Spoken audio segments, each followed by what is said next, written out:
Hola, soy Paola Andrea Morales y hoy hablaremos sobre la protesta nacional del 2021 en Santa Fe de Bogotá. Esta protesta se inició durante el encargo o el mandato de la alcaldesa Claudia López Hernández. El periodo de ella fue entre enero 1 del 2020 a diciembre 31 del 2023. Bueno, el amparo al derecho fundamental de la protesta y movilización social pacífica se inició con el paro nacional el 28 de abril y terminó aproximadamente el 8 de junio. Bueno, fueron muchas causas que originaron este paro o estallido social, pero básicamente se reclama por las mejores condiciones de calidad y garantía de vida. Las protestas comenzaron a nivel nacional el 28 de abril y se desencadenó una movilización reflejada en marchas, concentraciones, plantones y diferentes manifestaciones culturales. Bueno, desde las 20 localidades de Bogotá se presentaron movilizaciones en 19 de ellas, concentradas especialmente en Kennedy con el 13%, en Chapinero con el 12.9%, Teusaquillo con 9.5% y Santa Fe con 9.0%. Bueno, es importante resaltar que las localidades resultan relevantes en cuanto al valor simbólico, mediático y estratégico de las movilizaciones, ya que entre ellas se encuentran los monumentos, las plazas, los portales, las estaciones y las vías del sistema de transporte masivo. ¿Vale? En cuanto a las movilizaciones, se distribuyen de las siguientes características. Se presentaron bloqueos de vías, caravanas, aglomeraciones de personas, eventos masivos, plantones y en horas de la noche cacerolazos. De esta situación se presentaron 951 actividades de protesta social entre marchas y concentraciones. Sí, teniendo en cuenta que se tuvo 283.000 participantes en todas las movilizaciones y 468 intervenciones del ESMA, lo que se llamaba el Escuadrón Móvil Antidisturbios. Como lesionados, fueron atendidos en Bogotá 435 personas por lesiones asociadas a manifestaciones. Policías lesionados durante las manifestaciones fueron 400, entre ellos 17 oficiales y 70 a nivel ejecutivo, y 309 patrulleros.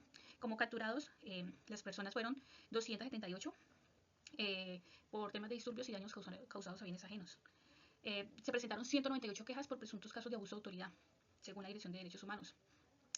También se tuvo 14 entidades del Distrito Capital con 8.192 daños materiales, valorados aproximadamente en 31.236 millones de pesos.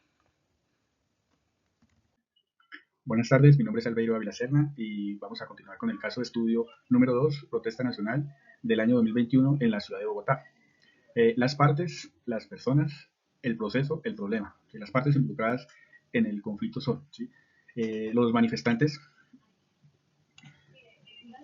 no eran solo estudiantes o sindicalistas, eran ciudadanos con frustraciones acumuladas que los motivó realmente a realizar este tipo de acciones. Pues es un gran interrogante, ¿sí? Esa frustración que tenían.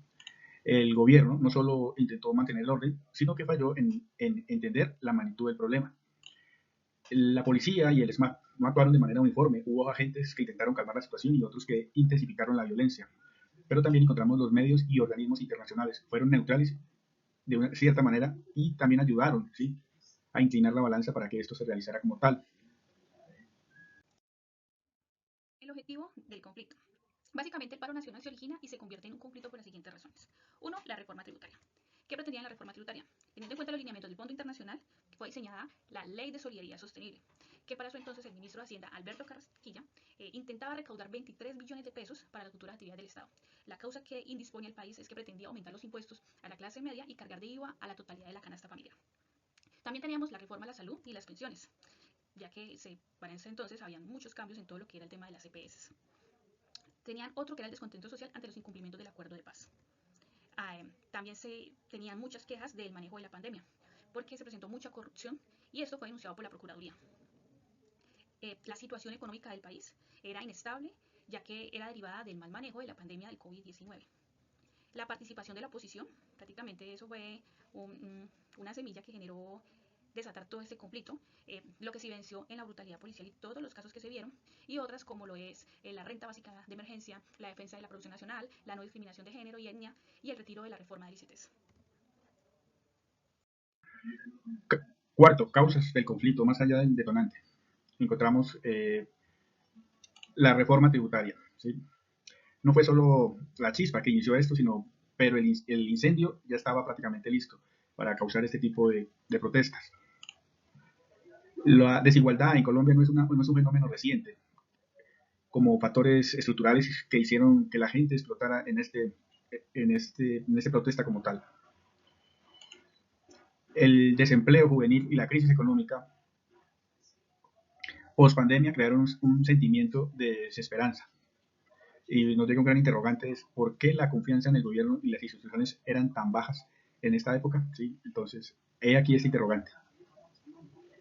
organización del conflicto tenemos los principales puntos de movilización, que fueron la Plaza de Bolívar, la calle 26, la carrera séptima, Suba, el Portal de las Américas, y que este fue finalmente bautizado como el Portal de la Resistencia. Tenemos también las zonas del conflicto, que son los choques con los que la policía y el ESMA, en el CAI de la Gaitana, Portal de Resistencia, Udusme y Kennedy. El impacto en la capital, se presentaron bloqueos en avenidas, autopista sur, carrera décima, afectaciones del comercio y el tránsito, militarización de ciertos sectores y restricciones de la protesta. Como consecuencias, Bogotá enfrenta un incremento de denuncias por abuso policial, violaciones a los derechos humanos, además del surgimiento de espacios de resistencia cultural y política en universidades y colectivos sociales. Como cifras a esas afectaciones tenemos 370 hombres y 65 mujeres que fueron trasladados a centros hospitalarios. Entre ellos está el caso de Daniel Zapata, que estuvo hospitalizado desde el primer día hasta el 10 de mayo en una clínica de Kennedy. Se reportaron 43 casos de trauma ocular, 65 heridas en la cabeza, 175 lesiones con arma de fuego sin identificar responsables y 119 menores afectados. Como impacto a la fuerza pública, tenemos que la agresión contra la policía se intensificó desde el 1 de mayo al 15 de mayo y fue el día con más ataques a uniformados, con 89 lesionados en total. Entre el 28 de abril y el 8 de junio, 400 policías resultaron heridos. La Policía Nacional abrió 22 investigaciones disciplinarias por presuntos abusos de autoridad. Los detenidos, en total fueron entre el 28 y el 1 de junio, 278 personas arrestadas. Los delitos más frecuentes fueron obstrucción de vías, daños a bienes ajenos, agresión contra servidores públicos, azonadas.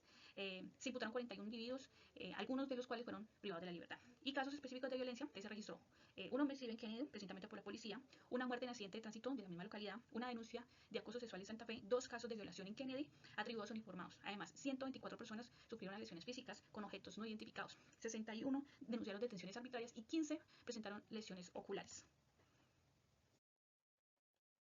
Como dimensiones del conflicto tenemos este bosquejo donde tenemos como fuente del problema la desigualdad económica, el cese de represión, el retiro de la reforma, buscando cambios en esa reforma por el abuso policial, todos los casos del COVID. Entonces, teniendo en cuenta esto, vamos directamente a que esto genera un impacto económico, vulneración de los derechos humanos, un descontento institucional, manifestaciones, reformas parciales, problemas empresariales, cambios en sus gabinetes, gobierno nacional alterado, fuerza pública en descontrol, medios de comunicación con informaciones variadas, afectando más, digamos, el tema social y obviamente un gran impacto económico.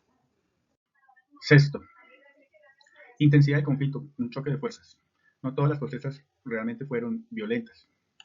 Vemos lo que se encontró, que grupos al margen de la ley aprovecharon la oportunidad para filtrarse en estas marchas como tal. Pero los enfrentamientos ocuparon el gran foco mediático para aprovechar esta gran oportunidad que se brindó en este momento como tal. Se usaron diferentes formas de resistencia, como el arte, la performance, las redes sociales, y tenemos un gran interrogante. ¿Qué impacto tuvieron estos métodos en la narrativa del conflicto? Pues eso fue tuvo una gran manera de manifestarse a través del arte, ¿sí? Exposiciones, y aquí estamos viendo una nueva forma de hacer ¿qué? Protesta en nuestro país. El papel de la violencia fue una reacción espontánea o algo que se pudo evitar con un mejor manejo o un mejor diálogo de parte del gobierno hacia la protesta que se manejó en este momento. Del conflicto podemos ver que se logró a través del paro nacional o el estallido social, abolir la reforma tributaria que el ministro Carrasquilla intentaba implementar. La asistencia del ESMA, esto a nivel nacional de Bogotá, con la coordinación de la alcaldía, existen diversos logros, como lo fue concentrar la política metropolitana con cambios operativos para atender manifestaciones de tipo social, separar los dispositivos de seguridad y vigilancia que portan armas de fuego de dispositivos que atienden protesta social, mejorar la capacitación y la formación a derechos humanos y los fundamentos legales de los protocolos de movilización social, mejorar los canales de coordinación entre la alcaldía mayor y la policía metropolitana, nombrar 210 gestores de convivencia capacitados para atender concentraciones y protesta social, ofrecieron perdón, garantía de judicialización, reparaciones, no repetición de a las personas afectadas entre los conflictos sociales. Se propuso un plan de rescate social por 1.7 billones de inversión para garantizar la renta básica mensual de las familias que cayeron en total pobreza, sobre todo a las mujeres y jóvenes cabeza de familias afectadas por la crisis social y económica. Se aumentaron 50.000 cupos de educación superior y aplicaron 100.000 millones de pesos a la construcción de un nuevo edificio de laboratorio de investigación para la Facultad de Ingeniería de la Universidad Distrital Francisco José de Caldas. La alcaldía mayor, como les hablaba, a cargo de Claudia López, propuso al gobierno nacional una mesa de concentración nacional y con las siguientes reformas. A la Policía Nacional, que profundice su carácter civista y garantice la seguridad y convivencia. La reforma social y económica, que supere la desigualdad y la equidad. Y la profundización de una democracia política territorial y nacional. Efectos del conflicto. Cambios visibles e invisibles. ¿Sí? Se vieron a corto plazo, como la reforma tributaria se retiró como tal. ¿Sí? Esta reforma como tal, ¿sí? Pero nos nacen también interrogantes, pero esto realmente resolvió el problema de fondo como tal, y realmente sabemos que esto no fue posible. ¿Sí? El costo económico de los bloqueos fue evidente, ¿sí? Pero ¿qué pasó con la polarización social? ¿Sí? Hubo muchos desacuerdos, muchas entidades del Estado, obviamente, en contra de lo que realmente se estaba buscando a través de esta protesta nacional. Y también surgió una nueva generación de ciudadanos más críticos y activos políticamente, y realmente esto surge a través de las nuevas generaciones que quieren protestar de una manera diferente, ¿sí? Hacia el gobierno, buscando obviamente primeramente soluciones pacíficas. Nos queda un interrogante, compañeros, es cómo cambió la percepción del poder y la protesta en Colombia. ¿Sí? Para el estado actual de Bogotá, bueno, aquí tenemos la imagen del ministro de Hacienda, Alberto Carrasquilla, en ese momento ministro, y en su entonces el expresidente Iván Duque. Bueno, entonces, teniendo en cuenta todas las situaciones vividas, la capital de la República experimentó cambios políticos, sociales y hasta urbanísticos a raíz del paro nacional. Aún se escuchan ecos de procesos judiciales contra algunos manifestantes por delitos de vandalismo, terrorismo, violencia contra servidores públicos y bienes en el distrito capital. Entre algunas transformaciones podemos mencionar: el Portal de las Américas ahora se nombra como el Portal de la Resistencia. El antiguo monumento a los héroes fue demolido y en lugar se construyó un puente de la dignidad. Después de la muerte de Lilian Cruz con un proyectil oficial, surgió un grupo denominado Escudos Azules, que en su mayoría son jóvenes dedicados a detener las marchas de la represión de la fuerza pública. Por otra parte, se creó un grupo llamado Las Mamás de Primera Línea, que son mujeres que se organizaron para defender a sus hijos. El propósito de la unión de estos grupos de jóvenes y madres está orientado a labores de trabajo comunitario, realizan jornadas culturales y sobre todo en Bosse y Kennedy, que fueron los puntos más afectados o de donde surgieron todas estas personas o grupos. Sin embargo, se escuchan que las manifestaciones de muchos habitantes de la capital, en sentido de la gran parte de inseguridad que se vive, se originó de la mayoría de los integrantes de primera línea. El paro nacional fue aprovechado por bandas de microtráfico para incentivar el consumo y venta de sustancias psicoactivas a los jóvenes. ¿Vale? A pesar de todas las afectaciones de la infraestructura de varias instituciones en el distrito capital, el PIB para el año posterior del estallido social creció un 4.7, superando el PIB nacional. ¿Vale? También tenemos un boletín del DANE, donde Bogotá cerró el 2022 con un crecimiento de su economía del 9.9. Ese crecimiento se dio sobre todo en el comercio al por mayor y al detal. Actividades artísticas y la construcción de obras civiles. 10. Concepto personal del conflicto, lo que nos dejó el 2021. ¿Sí?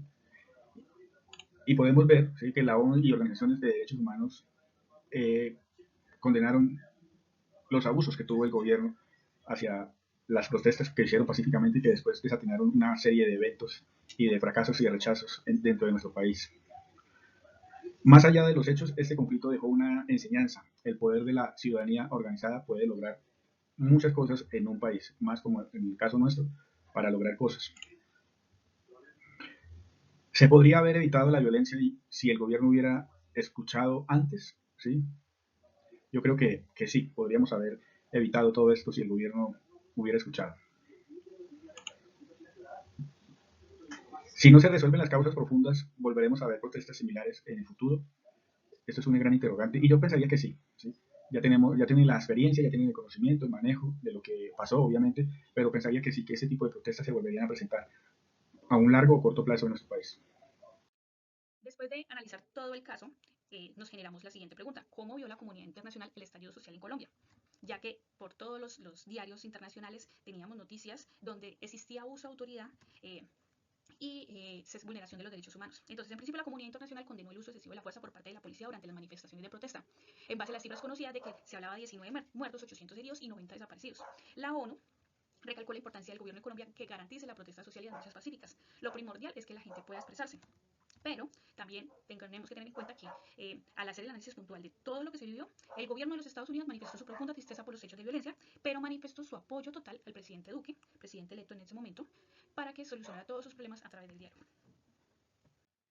Y aquí llegamos a la pregunta número 11, donde el profe nos preguntaba cuál sería esa pregunta que nos hizo falta en el proceso, en el caso de estudio. Y con mi compañera llegamos a una conclusión que fue cómo nos vio la comunidad internacional en el estallido social en nuestro país, ¿sí?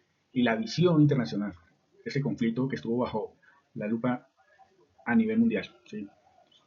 Y vamos a ver lo que es la ONU y organizaciones de derechos humanos, ¿sí? Pero sirvió de algo su intervención, es una gran interrogante que tuvimos en este caso de estudio. ¿Realmente funcionó estos entes controladores? estas organizaciones como tal, pues unos dicen que sí, otros dicen que no, pero nuestra opinión es que realmente no funcionó como tal. ¿Por qué algunos gobiernos extranjeros apoyaron al presidente Duque y otros por qué no? ¿Sí? Que fueron aliados en este proceso y estuvieron de acuerdo con las decisiones, que realmente hubieron pérdidas humanas, que es lo más importante, obviamente pérdidas materiales en el país, más que todo aquí en la ciudad de Bogotá, mientras que otros criticaron realmente el manejo que le dio el gobierno nacional a esta situación, ¿sí? Se aprovecharon de muchas oportunidades para avanzar en el proceso. La imagen internacional de Colombia cambió realmente en esta situación, ¿sí? ¿Afectó esto su posición política y económica global? Esas son preguntas, interrogantes que nosotros sacamos durante el desarrollo de nuestra actividad, que vimos que realmente era importante poderlo desarrollar y poderlo hacer. Y realmente no evolucionamos, ¿sí? No evolucionamos frente a este tipo de cosas, pero quedaron grandes enseñanzas, grandes experiencias. Se vio una nueva generación más enérgica, más protestante de una manera, pero a un gran precio se tuvo que pagar para poder lograr ese tipo de cosas. Muchas gracias a todos. Feliz tarde. Muchas gracias.